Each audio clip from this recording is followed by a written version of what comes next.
Hello, good morning students. हमने retail management का second chapter start किया हुआ था, जिसमें हम बात कर चुके थे कि ऑर्गेनाइज रिटेलिंग क्या है, उसके फीचर्स क्या हैं, फैक्टर अफेक्टिंग क्या है। Now I will discuss to you advantages of organise retailing. Then first point is better experience. देखो, ऑर्गेनाइज रिटेलिंग में मैंने आपको पहले ही बताया है, वॉलमार्ट, बिग बाज़ार, ये सब एक सिस्टमेटिक तरीके से सेटल्ड हुए होते हैं कस्टमर के पॉइंट ऑफ व्यू से, तो वहाँ पर शॉपिंग करने में हमारे लिए इजी हो जाता है शॉपिंग, लाइक शॉपिंग मॉल।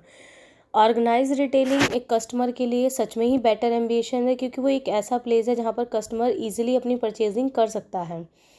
कहता है कि it make shopping a delightful experience, customer like to shop at those places which are pleasing to their eyes. मतलब कस्टमर की आंखों से देखो कि वो क्या चाहते हैं, किस तरह से डेकोरेशन उनको पसंद है, ये सारी उन बातों को कस्टमर के पॉइंट ऑफ व्यू से एक ऑर्गेनाइज रिटेलर अपने वॉलमार्ट, बिग बाज़ार और शॉपिंग मॉल को तैयार करता है। नेक्स्ट पॉइंट आता है इसमें, देखो यहाँ पर नेक्स्ट पॉइंट में बेटर फैसिलिटीज़ की बात कर रहे हैं, तो हम कहेंगे कि ऑर्गेनाइज रिटेलर में जितने शॉप्स होते हैं वो एक स्टैंडर्ड फॉर्मेट तैयार करते हैं, ताकि कस्टमर के लिए एक बेटर सर्विसेज प्रोवाइड की जाए। मान लीजिए देयर आर स्पेशियस ट्राई, कहते हैं जितने भी ब्रांडेड क्लोथ्स होते हैं उनके लिए बहुत बड़ा स्पेस रखा जाता है, ताकि ईजिली कस्टमर अगर एक शर्ट भी पसंद करता है या एक सूट भी पसंद करता है तो उनको ट्राई रूम में जाके चेक कर पाए, उसके अकॉर्डिंग ये चीज़ें तैयार की जाती हैं। कहते हैं also they provide some extra services to lure the customer, customer को अट्रैक्ट करने के लिए एक्स्ट्रा सर्विसेज भी दी जाती है, जैसे उनको एक्स्ट्रा डिस्काउंट दिए जाते हैं, या एक शॉपिंग के बाद जो नेक्स्ट शॉपिंग वो करने आएंगे उस पर उन्हें कूपन्स फ्री दिए जाते हैं, इलेक्ट्रॉनिक प्रोडक्ट्स पर उनको वारंटी दी जाती हैं। तो ये सारी चीज़ें बेटर फैसिलिटीज़ में एक ऑर्गेनाइज रिटेल शॉप वाला अपने कस्टमर के लिए प्रोवाइड करता है। Then next point is modern technology. देखो, organise retailing uses modern technology to keep a track of supply chain. Modern technology में ये है कि हम कस्टमर के पॉइंट ऑफ व्यू से सारी चीज़ों को ध्यान में रखते हुए अपने रिटेल शॉप तैयार करते हैं। सारा डाटा रिकॉर्ड करके तैयार किया जाता है, प्रॉपर तरीके से मैनेज किया जाता है और डिसीजंस लिए जाते हैं। फोर्थ पॉइंट आता है कि कस्टमर सेंट्रिक है। बिल्कुल जितनी भी अप्रोच है ऑर्गेनाइज रिटेलिंग की, वो कस्टमर के पॉइंट ऑफ व्यू से ही बनाई जाती है, और कस्टमर को ही एक बेटर से बेटर सर्विसेज और कस्टमर को ही माइंड में रखकर सारा वॉलमार्ट तैयार किया जाता है। नेक्स्ट आता है एम्प्लॉयमेंट अपॉर्चुनिटीज़।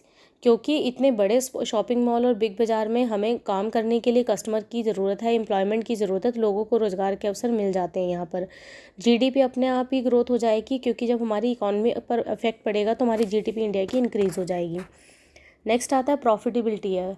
एक ऑर्गेनाइज रिटेलर अनऑर्गेनाइज रिटेलर के कंपैरिजन में ज़्यादा प्रॉफिटेबल होता है, बिकॉज वो मॉडर्न टेक्नोलॉजी को यूज़ करते हैं, और मॉडर्न टेक्नोलॉजी को यूज़ करने की वजह से ही उनकी एफिशिएंसी इंक्रीज़ हो जाती है, और एफिशिएंसी इंक्रीज़ होने से प्रोडक्टिविटी बढ़ती है, और प्रोडक्टिविटी से प्रॉफिटेबिलिटी अपने आप ही इंक्रीज़ हो जाएगी। नेक्स्ट आता है economies of scale.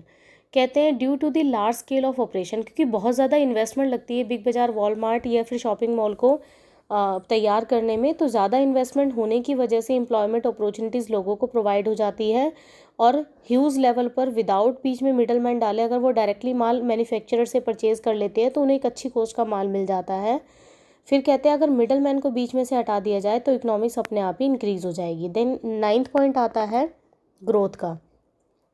Organise retail sector में जैसे प्रॉफिटेबिलिटी और इकोनॉमीज हमारी बढ़ती है, वैसे ग्रोइंग सेक्टर को लेते हुए अपने आप ही ग्रोथ इंक्रीज हो जाती है, और ये हमें एक बेटर सर्विसेज प्रोवाइड करती है। नेक्स्ट आता है रेवेन्यू। बिल्कुल कहते हैं कि हर एक शॉपिंग मॉल में जितना भी माल पड़ा हुआ है, और उतने में रिटेलर जो है हर एक माल के ऊपर जो भी टैक्स बनता है वो गवर्नमेंट को देता है, और गवर्नमेंट के लिए वो एक तरह का रेवेन्यू सोर्स है। नेक्स्ट पॉइंट आता है हमारे पास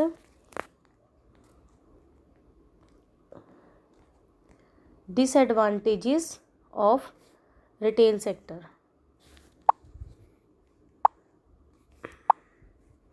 देखिए यहाँ पर डिसएडवांटेजेस ऑफ रिटेलिंग है। पहले हम बात कर रहे हैं कि शॉपिंग मॉल, बिग बाज़ार, वॉलमार्ट, इन सबको ऑपरेट करने के लिए बहुत ज़्यादा ह्यूज इन्वेस्टमेंट की ज़रूरत होती है, तो कस्टमर जो रिटेलर है वो कस्टमर के पॉइंट ऑफ व्यू से अपना शॉपिंग मॉल तैयार करता है, जिसके लिए बहुत ज़्यादा पैसे की ज़रूरत होती है, तो छोटे सेक्टर्स वाले इसको ऑपरेट नहीं कर पाते हैं। लीगल कंप्लाइंसेस है। बिल्कुल जितने भी आप काम करते हो उसके लिए लॉ, रूल, रेगुलेशंस की ज़रूरत होती है। कई बार इतनी ज़्यादा फॉर्मेलिटीज़ होती है वो हमारे लिए ट्रबलसम बन जाती है, इसलिए लीगल कंप्लाइंसेस की वजह से ज़्यादा लोग इसको ऑपरेट करने के लिए मतलब रेडी नहीं हो पाते हैं। लैक ऑफ पर्सनल टच, क्योंकि इतने ज़्यादा शॉपिंग मॉल में आपके कस्टमर आते हैं, सभी से पर्सनल लिंकअप होना आपका पॉसिबल नहीं हो पाता, और तो ये एक डिफ़िकल्ट टास्क हो जाती है कि सभी से आप पर्सनली जानो।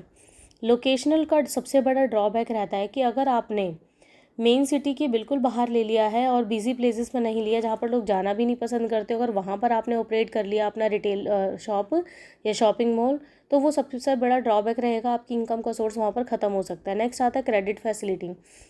ऑर्गेनाइज्ड जो रिटेलर्स होते हैं, शॉपिंग मॉल है, बिग बाज़ार है, वॉलमार्ट है, 610 है, ये लोग कस्टमर को जो है क्रेडिट फैसिलिटी प्रोवाइड नहीं करते हैं, ये डायरेक्टली जो है कैश में ही पेमेंट यहाँ पर होती है। लेकिन अनऑर्गेनाइज्ड रिटेलर्स में अगर देखा जाए तो वो लोग क्रेडिट फैसिलिटी जो अपने कस्टमर को प्रोवाइड करते हैं, क्योंकि डेली बेसिस पर जो हमें चीज़ों की रिक्वायरमेंट होती है, जनरली कस्टमर क्या कहेगा, ठीक है भाई कुछ टाइम के बाद, 1 महीने के बाद मैं आपको पेमेंट कर दूंगा, ऐसा सिर्फ अनऑर्गेनाइज्ड रिटेलर्स में ही होता है, ऑर्गेनाइज्ड रिटेलिंग में नहीं होता। तो ये सिस्टम बिल्कुल भी अवेलेबल नहीं है।